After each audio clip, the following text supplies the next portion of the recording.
Hello, thank you for that introduction. My name is Cathy Chang. I'm a co-author of How to Lead in Data Science, many publications, and I am also, as introduced, an AVP at a multinational technology company. Welcome, welcome. I'm delighted to host today's Leadership in Data Science panel, as we have several esteemed panelists to share their experiences and advice to help you navigate your careers. Let's start with Gabriela. Please introduce yourself and talk about how you got into data science. Hello, everybody. My name is Gabriela de Queiroz, and I'm a chief data scientist at IBM, working on the AI strategy and innovation. I work on driving the AI adoption across existing and potential customers. I also lead the outreach strategy across our open source ecosystem and the data science community. Previously, I was a program director working on open source data and AI technologies, where I led a team of developers who became the first IBM committers on projects like TensorFlow, PyTorch, Apache Arrow, and others. I'm very passionate about making data science available to everybody, and I'm actively involved with several organizations to foster an inclusive community. I have founded two organizations. In 2012, I founded the Our Ladies, a worldwide organization for promoting diversity in the art community that is now present in more than 200 cities in 50 plus countries. And in 2019, I founded another organization called AI Inclusive, which is also a global organization that is helping increase the representation and participation of minority groups in AI. So it's a pleasure to be here. And how did I get into data science? Well, my background is in statistics. So I studied statistics in school, and I started working with data first, doing research, working on air pollution data. And then I moved to the industry, where I started to work as a data scientist, not as a statistician anymore. So I worked in different startups. I led different teams. I created teams. And now I've been with IBM for the past 3 years. Thank you for that. And Erica, if you could introduce yourself and talk about how you got into data science. Thank you. Sure. Hi, I'm excited to be here. My name is Erica Greene. I'm a senior engineering manager at Etsy. I manage the ad ranking team at Etsy. So we're in charge of all the machine learning systems that both rank and price ads for Etsy's on-site advertising product. I've been in this field for over 10 years now. My background is in machine learning. I went into graduate school right out of college and kind of took the academic path, ended up leaving a PhD and getting into software engineering, particularly interested in consumer product development. I spent a long time at the New York Times working in the tech side, and was always interested in and tended to gravitate towards projects that included some machine learning element applied to both internal and external tools for the journalists. I've since worked at Jigsaw, which is part of Google. I worked at a startup, and I've been at Etsy for 2 years. Excellent. Thank you so much. And next we have Joe. Please introduce yourself, and same question. How did you get into data science? Good. I'm Joe Reis. Good to meet you all. Yeah, I've been in data probably for almost 20 years now. So I guess I've always been doing data science back before it was a term, doing like predictive modeling, optimization, that kind of stuff. And I think around 2012, got into data engineering. I was working at an auto mail startup and realized that all the problems with machine learning were basically engineering problems that I saw. So got into that. I own a company called Ternary Data. It's a data engineering consulting firm. We have hundreds of clients around the world.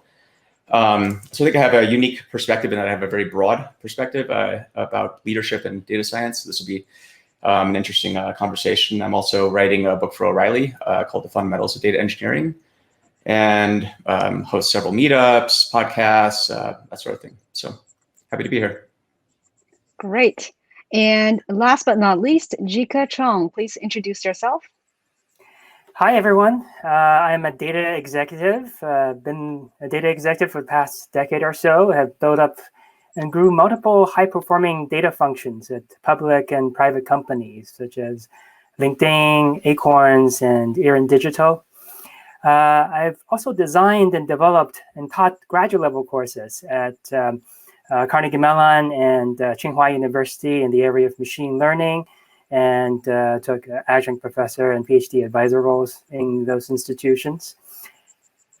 I actually started my career in microprocessor design in the 2000s, but quickly saw that the hardware for computing is getting commoditized, the software are getting open sourced, and a lot of the business value is increasingly concentrated in the application of data. So my PhD thesis at Berkeley was actually on the application frameworks for using these highly parallel hardware like GPUs for machine learning, with applications in speech recognition and computational finance. So what I find is my background in hardware actually gave me an appreciation of the full technology stack that's involved in machine learning. And I still use many of those insights in guiding my functions today. And professionally, I enjoy giving back. I nurtured dozens of ambitious data scientists to become leaders, and some of them went on to lead teams of more than 70 data scientists. And over COVID, I co-authored a book on how to lead in data science with Cathy, and it's a practical guide for the unique challenges of data science leadership. And we included a lot of transformative insights that we have collected and organized from interviews with data science leaders and from our personal experience, as well as industry case studies. So the book is currently available online on Manning Publications, and the print version is coming soon in the fall. So if you reach out to me over LinkedIn, I have a few free copies to give out today. Oh, wow. Thank you for all the introductions from everyone. And today's topic is leadership in data science. And we have a few questions that came from frequently asked questions, and also we will take audience questions as well. Up first, there's a perception that leadership in data science is different from general technology leadership. What is your view? And let's start with you, Jike, and tell us a little bit about your view, please. Yes, so data science actually involves a lot of software, right? And many of our deliverables are delivered in software. But from what I've seen, data science is quite different in many aspects, mainly in three aspects. What I find is the project team sizes are usually smaller. There's a lot more project uncertainty, and the project scopes are usually larger than the typical software projects. So these would in turn drive differences in leadership styles and the planning techniques we use. So just to give some examples to make it more concrete. So the project sizes, for example, for data science teams is usually 1 or 2 data scientists collaborating on the project.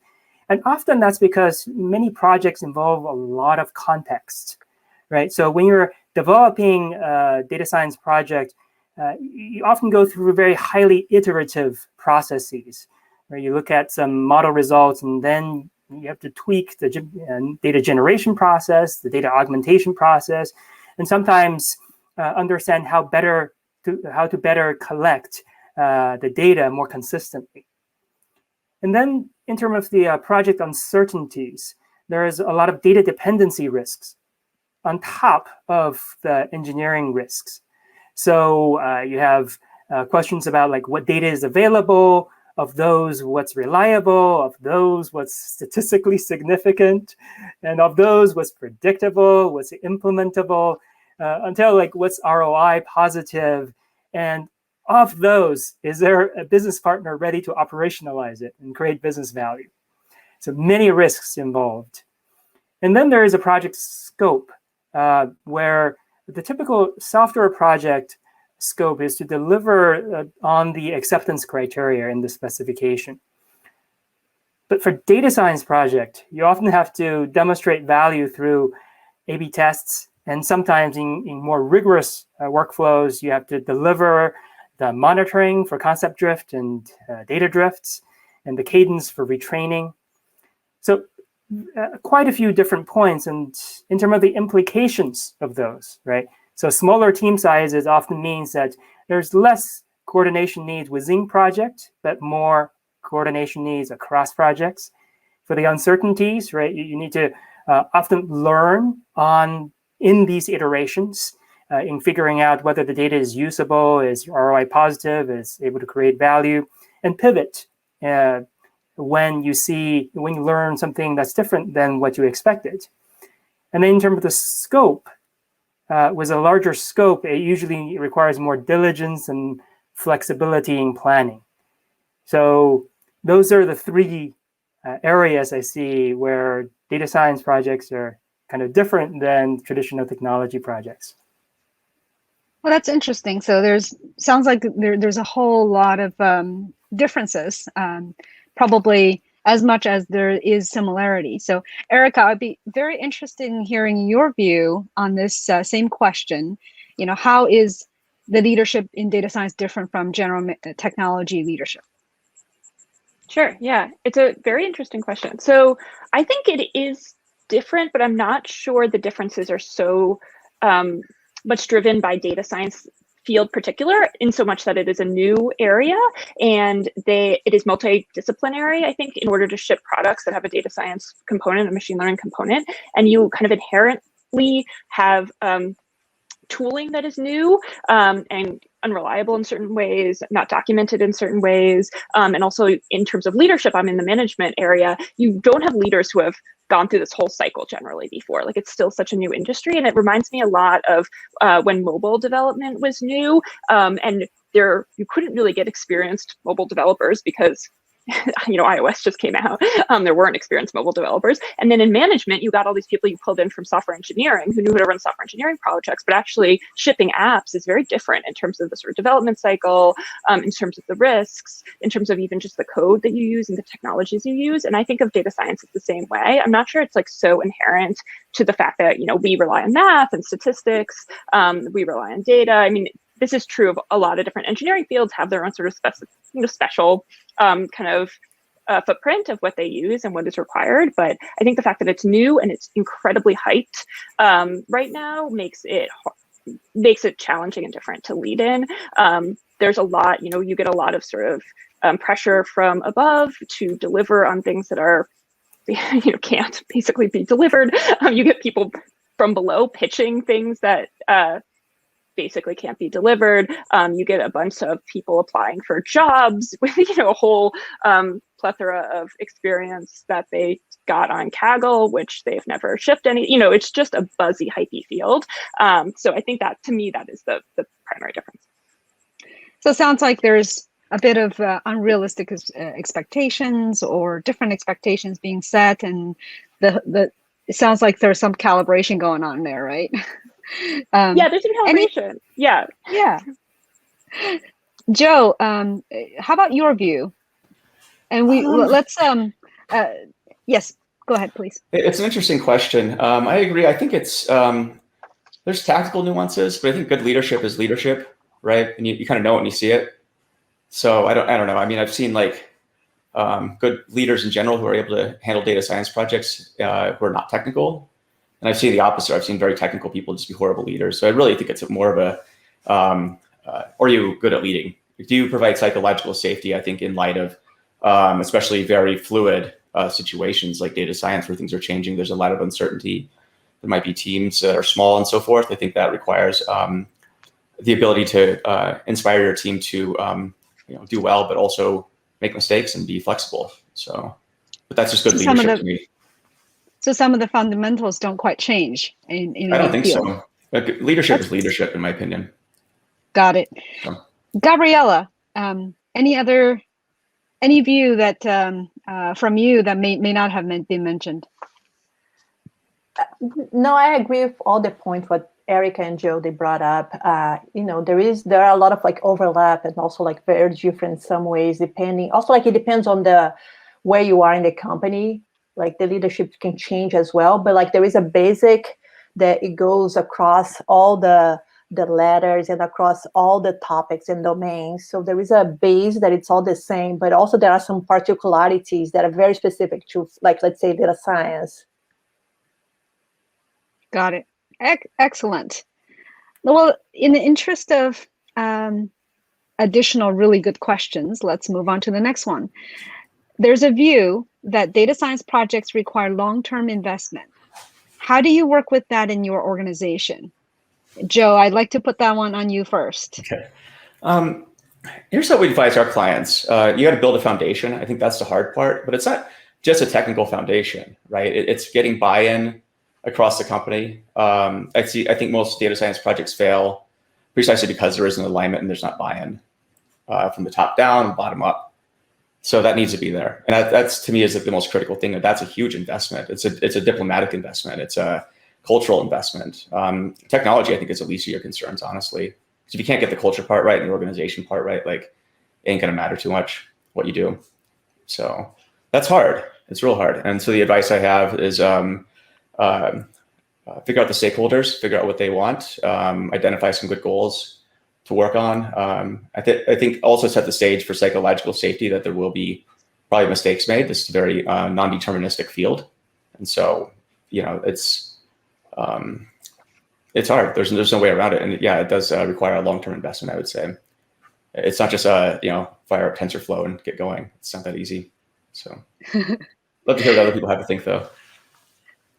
Gabriela, I see you're smiling and nodding. What's your view on that? Yeah, because that's so true. And to add to Joe's point, there's about something around the set expectations. So let's set the expectations from the beginning. Like you were saying, Joe, maybe the project will fail, and that's okay, right? So we need to set this expectation. What are the possibilities that can get out of this project? And on the other hand, because it's usually a long-term investment, and sometimes it takes longer than people think for a project to be shipped or delivered, we need to make sure that can we balance that with some projects that you can deliver quicker than some of the other projects. So it's all about balancing all the different projects that you have in the organization. Got it. Erica, anything to add on this long-term investment project, on long-term investment question? Yeah, absolutely. So one thing that is different about kind of machine learning driven projects, I work at a consumer product company, so I don't work on the research side, and I'm very, we ship code, we ship products, is that the way to measure progress, I think, is a little different than traditional software engineering projects, is in that you can measure project progress through offline experimentation. And I think that's one of the things that executives often don't realize. They're used to being able to think about when they're shipping features or shipping code. And for example, at Etsy, we have a strong experimentation culture, and we A/B test a lot of things. And oftentimes, people will speak about velocity or team velocity or something like that in terms of the number of A/B tests that they ship. But actually, for machine learning systems, in many ways, it is slow to run an A/B test. There's a lot of overhead to doing something like that, and you can do much more quick, rapid experimentation when doing it offline. And that's something that I've had to teach my management above, that we're making progress. This is how we track progress. This is why we have confidence in these metrics. And here are some examples of when we saw improvements in these metrics offline and what they look like online. And we're not going to ship anything until we have confidence in the offline metrics. And that's not shipping. That's not progress. That is continual improvement. And so that expectation setting, I think, is one thing that is different. And so they don't have to, you can gain confidence in a project basically early on, I would say. And the other quick point I would have on this is that there's, I think, this perception in the industry that sometimes it'll work and sometimes it won't work. It's like academic research or something, oh, we tried it, and you're a grad student, we tried it, sometimes it works, sometimes it doesn't work, because you're trying to do very cutting edge things. But in most companies, we don't need to be doing cutting edge things. We need to be doing very, very simple things. And actually, we can have very, very high confidence that it's going to work. If we're taking a model that uses encodes text by bag of words, and we're going to replace it by word embeddings, I will promise you that we can get better improvement in that model. That has been very well documented at this point. And so I think that's another thing that we need to explain to kind of engineering executives when thinking about kind of machine learning system projects, is when it is truly a high risk project, we're trying to do something that's never been done before. We're trying to do something with a teeny amount of data, something like that, versus something that actually we can gain a lot of confidence on. Thank you for that. I see a lot of nods in the panelists, and if we have the opportunity to see the audience, I'm sure a lot of audience would be nodding their heads as well. Jike, anything to add about this long-term investment question? Yeah, I echo with a lot of the perspective about expectation setting. And I think part of the expectation setting is to understand when you have something that you can learn from the project undertaken. The perspective about the requiring long-term investment usually comes from early stage projects where a lot of tweaking needs to be done across the full stack. And sometimes a project does not have the necessary ROI to be able to fund those projects across each step of the machine learning stack. And what I see some best practices that data science leaders we talked to have shared is to be really clear about synthesizing a roadmap, about you're looking at these incremental improvements in your data science stack such that you can have higher velocity in doing better projects later on. So once you can present a lot of these roadmaps, and then there are shared components in these roadmaps to improving your overall data science maturity, you can use those common components, pick those common components that can be used to deliver ROIs in multiple projects and amortize the cost. So to be able to convince the leadership on investing in some of those more fundamental pieces. Things like augmenting specific data. One example could be, a zip code, right? You have data on zip code, but you want more understanding about augmenting whether the zip code is in a metropolitan area, is in a business district or residential district, or is a suburb or rural area, so that you can apply additional insights on top of those fundamental data. So those kind of shared capabilities you can have in multiple of your roadmaps, data science roadmaps, so that you can amortize those efforts and convince the different stakeholders that you can generate positive ROI for those long-term projects. Thank you. So that was there's about the view that data science projects requiring a long-term investment. The next question is going to be, how would you advise someone who's trying to get into data science as an individual contributor or a manager or director? And I'm seeing some audience comments as well. And I'm going to tee you up, Gabriela. You're going to go first. So I'm going to blend in a little bit of the audience perspective as well, considering young, experienced engineer driving the establishment of analytics and ML in an existing product and small team of mostly software devs. But focus on the perspective of someone trying to get into data science as an individual contributor or a manager director. So just pick one. Otherwise, we're going to be here all day. Yeah, I'll pick the first one, which is always something that people ask when they are trying to transition or change careers or get into data science. For example, one thing that I always say, if you have already a career and you are transitioning, think about doing or finding a job that it's aligned to what you have done, but you are going to shift and work on data science. Don't take away all your experience, your past experience, because that's a value that you bring. That's something that only you have it. So it's unique to you. So every time when I talk to someone and they are like, no, I need to start my career from scratch, I'm like, no, don't do this, because you have like several years of experience. That's going to be very helpful for the company. But think about the company that you are applying, if they have, because you are the domain expert, for example, in a certain area. So make sure that you are applying for the companies where your domain expertise is going to be valuable. So that's one point. The other point is that people always ask is, I just graduated, or I don't have any experience at all. What should I do? And I say, make sure that you have GitHub, like a portfolio. It can be project from school, it can be a side project, anything that you can show so people and then the employers can go and see and look at your GitHub profile, because the resume is not enough. It doesn't translate all the skills that you have. So having a GitHub portfolio is a very, very good way to get attention to you. And Erica, anything from your perspective on advice for someone who's trying to get in as an individual contributor or a manager? Sure, I'll take maybe manager just to change it up a bit. So I'm in management. I came through the IC track.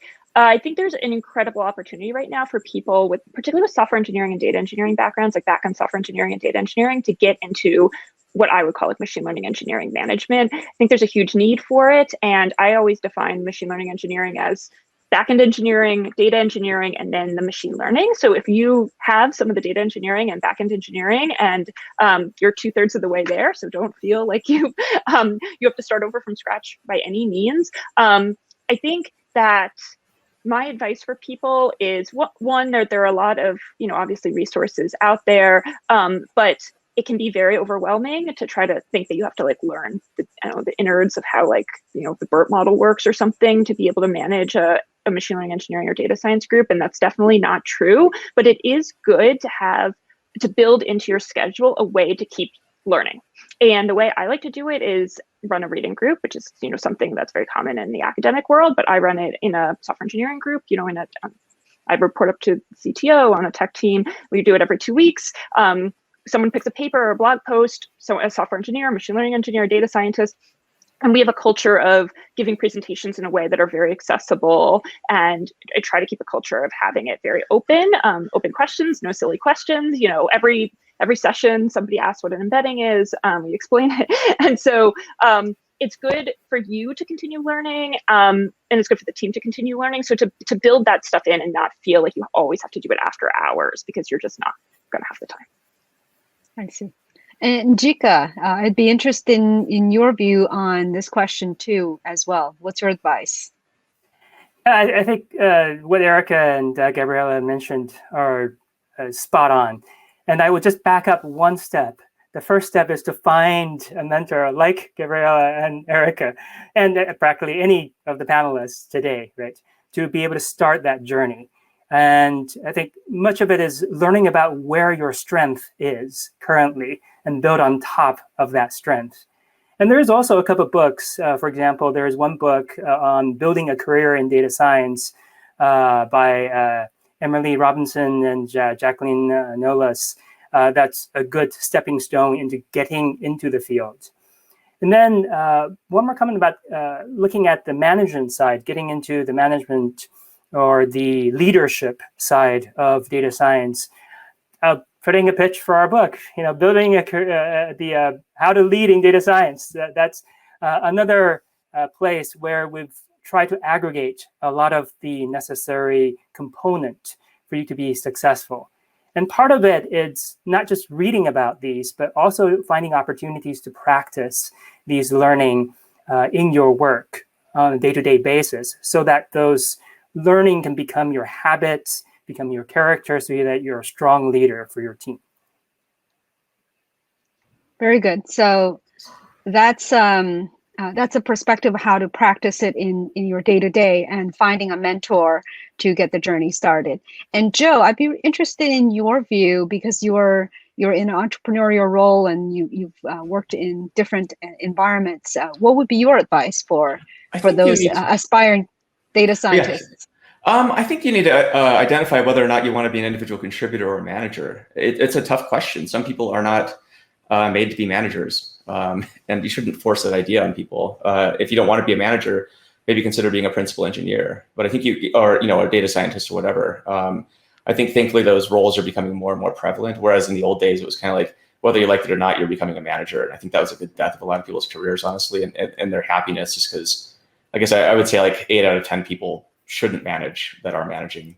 It's just how it is. So, but that's how you get ahead in life, right? Is you have to become a manager, as you're told. So I think it's figure out what you're good at, and figure out what makes you happy as well. There's no sense in spending your career being miserable and making other people miserable in the process. So.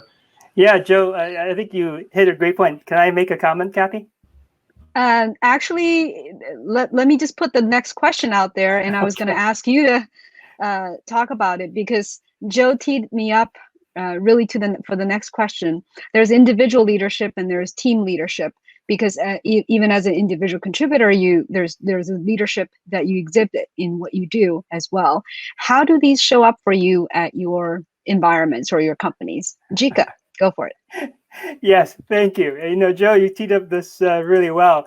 But just to follow up on what you're speaking about in terms of many people has aspirations in advancing in their technical careers without becoming a manager. And I think that's actually an opportunity lost in many data science organizations. When I was talking to Michael Lee, the VP of data at Coinbase, when he left LinkedIn to lead the data science function at Coinbase, one of the first things that he did was to constitute an individual leadership track, right? And this is actually typical in a lot of large companies, but not as prevalent in smaller companies. You have the tech leads, the staff data scientists, the principal, and the distinguished data scientist track. And actually, that is a huge miss for many companies, mainly because, as Gabriela and Erica mentioned, a large part of data science is a domain knowledge. And you actually build up a lot of domain knowledge when you're in an industry at a company. And if there's no place to advance in a particular company, those people are going to leave. And you're going to lose all those institutional knowledge that people have worked so hard to build up over the years. So if you can have a career path to retain those talents in your organization, that can lead to a lot of increased efficiency in your function. And but what actually troubles a lot of data science management is like, what do you give a data science staff data scientist or principal data scientist to do that's different than the tech lead, right? But that's actually one of the things I saw in large companies that they've done really well, is to specify these milestones and aspirational goals. Like staff data scientists, they can focus on the team level concerns, like what the process is and what the infrastructure is. And then the principal data scientists, they can focus on the functional level concerns, like what are the data processing, enrichment, and A/B testing roadmaps. So their technical contribution can affect an entire function. And then for distinguished data scientists, they can look at the culture and the rigor in the whole company. So with those kind of distinctions, we actually mentioned a little bit that in the book, you can actually build up these individual contributor tech tracks that can help you retain those talents. Very good. Thank you. And Joe, do you have anything to? You started this, so do you have anything to add to what Jike? I think so. Yeah. I mean, you got to lead yourself first. I think you got to learn how to. I think own your own work and your discipline before I think you can lead a team properly. So it always starts with you before it starts with everybody else. I think I'm always a fan of leading from the front, setting the example, and so that's and cliches like extreme ownership, but I think that creates team health. Whereas if you can't lead yourself, who's gonna follow you? So I think it's an individual comes first always. You got to be good at I think inspiring your own self, which is kind of weird to say, but so. Absolutely, and it's kind of like when you're on the plane, put your mask on first, and then help others, right?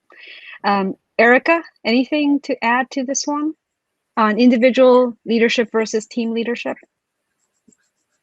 Yeah, I think team leadership, I think of my role, well, there's a whole conversation we can have, which is not super relevant to this, about IC versus management. And I would just say that there's lots of resources out there, and actually read a book or talk to somebody about what it actually looks like to be a manager day to day, because I think people have no idea. That's all I would say. And also be okay with having hard conversations. So if that makes you like squirm, it's not the role for you. In terms of team leadership for data science, I see myself as sort of guiding the ship and very much in charge of like strategy. So I think of the data science work that my team does not as sort of just like random guesses, and some work and some don't work, but actually making like strategic decisions. We are limited in the number of people we have. We are limited in the number of time we have. We are limited in many ways, and so we can't try everything. How do we decide what to try? How do we gain confidence in deciding what to try? I actually every year write a strategy document. I run discovery sessions. Like we're going to dive into image data, or are we going to dive into personalization? I want to do things deeply and well.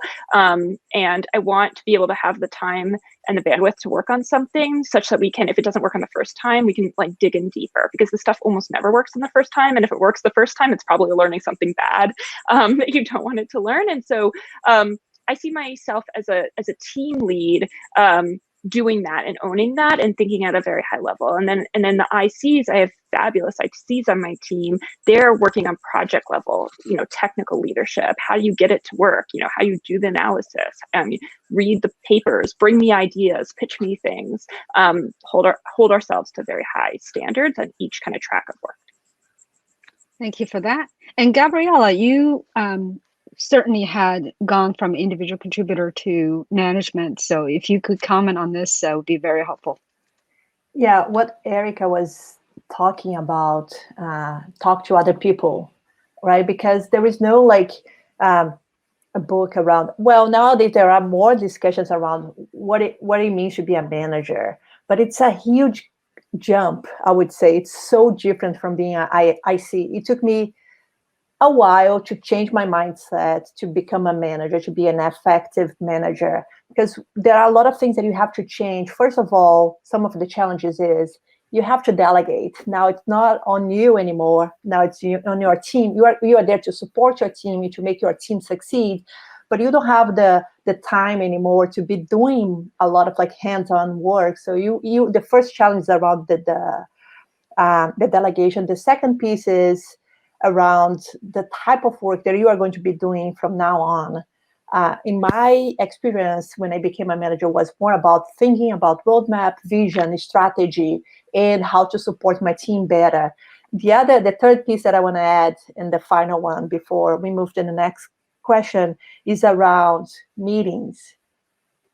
Unfortunately, you are going to be in meetings almost all day long, or at least several meetings every day. Where before you had maybe 1, 2, 3 meetings, 4 meetings a week. Now it's your day is packed with meetings. So those are the 3 main things that is so different when I went from IC to become a manager. Thank you for that. So we have about 10, 12 minutes left, and I have a couple of questions, and we'll get to the audience suggested questions as well. And please keep the next answer to a minute and a half if you can. What's a unique challenge you faced in your career? Who wants to go first?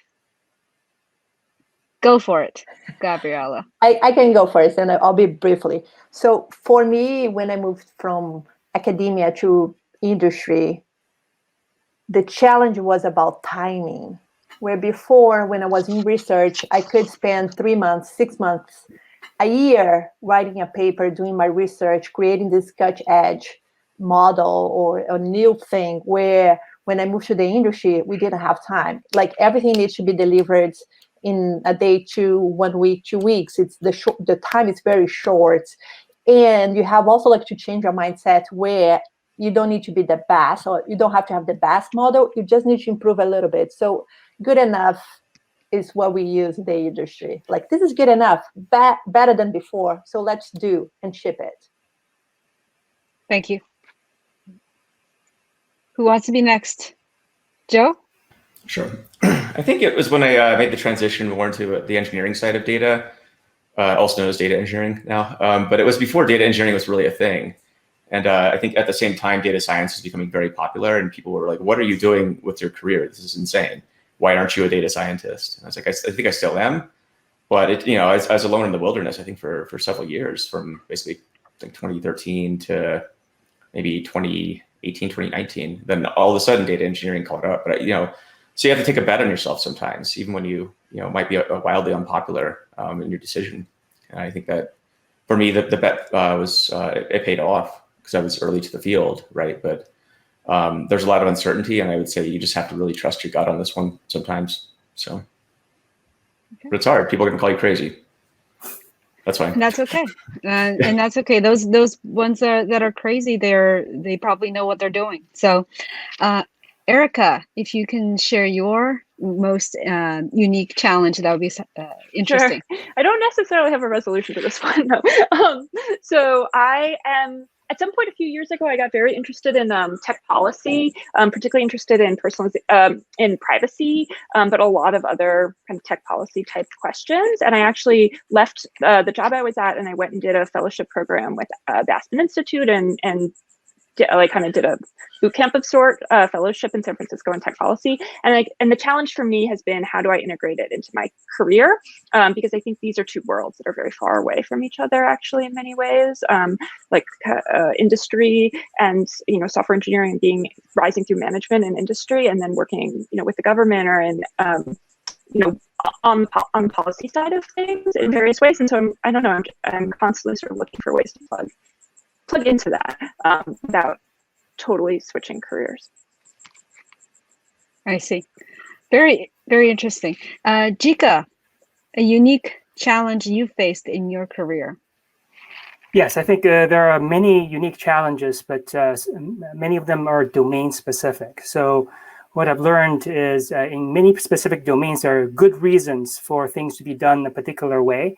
And when I went into the fintech field, I saw that there are organizational challenges about where the data science organizations are situated, which is usually on the operating side, and where some of the most important decisions are made for lending businesses, for example, on the credit risk assessment side. So there are organizational challenges because those functions are intentionally separate, but how do you make sure to use the data science capabilities to benefit the other functions with a wall in between? So there are many techniques that we've used about providing a pool of features for risk teams to use without understanding which particular feature they're using, so that there is less risk for fraudsters to find out and the trade secrets to be leaked out. And those kind of domain-specific organizational nuances are sometimes the hardest to learn. And that's, I think, where a lot of domain expertise, data scientists or data science leaders with a lot of domain expertise is highly valued in the industry. Thank you for that. And in looking at the audience questions, there's a comment on leadership is not necessarily locked in a particular industry, but it's how you manage your team. Any reactions to that? Because I think that aligns with what Jike was talking about in terms of domain expertise. Is there a domain-specific leadership? Yeah, I can say one thing to that. I do think that to some extent leadership skills do carry over. Being a manager, director, managers, these things. A lot of those skills doing performance reviews. I mean, some of this stuff is transferable. The one thing that I think it is important to have some, for lack of a better term, like bullshit meter. Like, this is a very buzzy industry. And if you don't, I have seen this fail over and over again, where executives who could be and probably have been very, very strong executives in different areas have been sort of hoodwinked. And projects have totally gone off the roads. They've hired the wrong people. They can't tell that they've hired the wrong people, and the whole thing sort of crashes and burns. And so if you feel like you have enough experience to sort of ask the right questions, to dig in, like, you don't have to execute it yourself, but you have to be able to have some domain expertise in order to manage, data science projects, in my Totally opinion. agree. Totally agree. You have to identify your circle of competence and I think operate within that. There is a ton of hoodwinking going on in this industry. It's insane. And I totally agree with that. At the same time, I think good leadership still is like good leadership regardless. Like, if you have a good leader, I think that comes first, but you have to identify, obviously who's going to help you along the way, and delegate ruthlessly. And I would also delegate the, if you aren't technical, but you happen to be this amazing leader, find somebody who can help you avoid getting hoodwinked. So it will happen. There's so much buzz in this industry right now. Totally agree. Good points. Very good. So we're coming up to the last part of the panel, and I'm going to ask each of you to share or recommend resources for aspiring data science leaders. And let's start with Gabriela.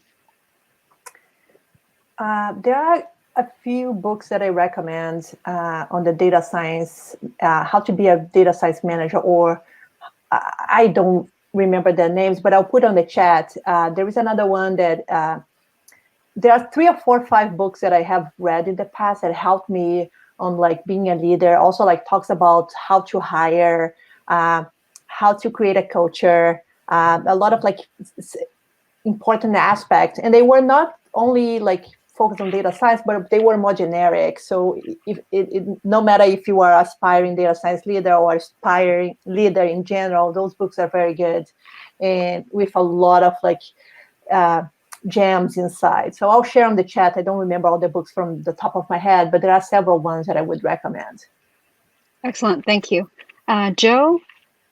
Yeah, obviously Jike and Cathy's book. Go buy it. I use the Office test a lot.